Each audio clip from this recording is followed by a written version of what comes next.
कुरुक्षेत्र की महाभारत में योद्धा आमने सामने 2024 के महासंग्राम में दो पूर्व सांसदों के बीच मुकाबला, दोनों आजमा रहे हैं अपनी किस्मत। जेजेपी का गांव में बढ़ रहा है विरोध, लोकसभा प्रत्याशी नैना चौटाला को गांव वालों ने किया विरोध, काले झंडे दिखाकर जेजेपी मुर्दाबाद के लगाए नारे। गुरुग्राम से कैप्टन अजय यादव का कटा टिकट, बेटे चिरंजीव ने पार्टी कार्यकर्ताओं के साथ की बैठक, चिरंजीव राव जल्द बताएंगे बैठक की वजह।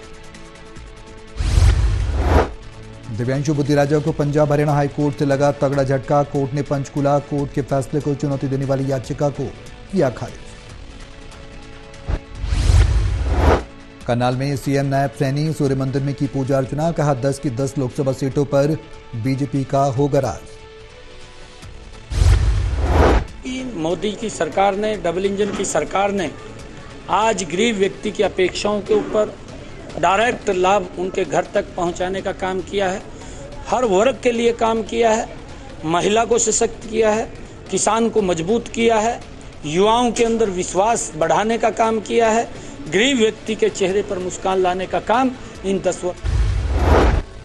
सीएम सैनी का भूपेंद्र हुड्डा पर तीखा हमला, कहा 4 जून के बाद नजर नहीं आएंगे हुड्डा, त्रिलोचन सिंह पर भी साधा निशाना, कहा अब की बार भी जनता हराएगी।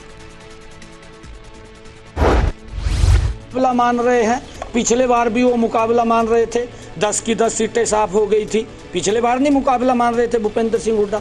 अरे भूपेंद्र सिंह हुड्डा के जो शासन रहा है उस शासन के अंदर हर व्यक्ति प्रताड़ित था। युवाओं को नौकरी पर्ची और खर्ची से मिलती थी, युवाओं को नौकरी मुख्यमंत्री के चक्कर काटने से मिलती थी, युवाओं को नौकरी मंत्रियों के चक्कर काटने से मिलती थी, आज नौकरी बिना पर्ची। जगबीर मलिक ने बीजेपी पर साधा निशाना, कहा जब से कांग्रेस ने अपने उम्मीदवार मैदान में उतारे हैं तब से बीजेपी प्रत्याशी मैदान से गायब हो गए।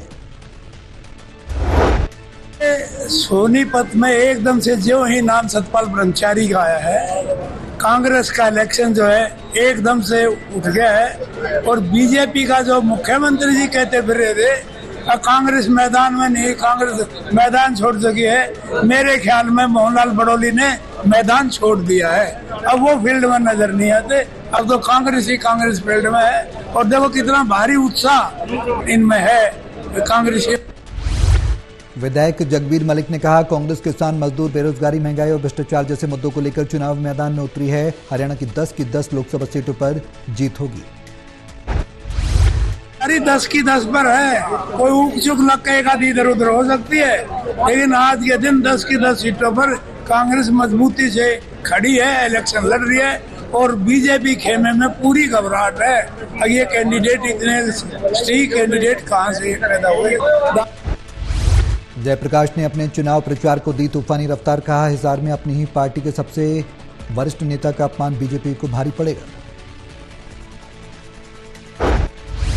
रणजीत सिंह का नॉमिनेशन था, अभी मैं उकलाना से आ रहा था तो रास्ते में हमारे एक साथी ने दिखाया, देखो बहुत सीनियर लीडर हैं बीजेपी के अंदर, पंडित रामविलास शर्मा। आप ये देखिए वो ये कह रहे हैं कि अंदर तो वीआईपी गए हैं, मैं तो कार्यकर्ताओं में आऊंगा, और मैंने उनको धक्के लगते दिखाई दिए।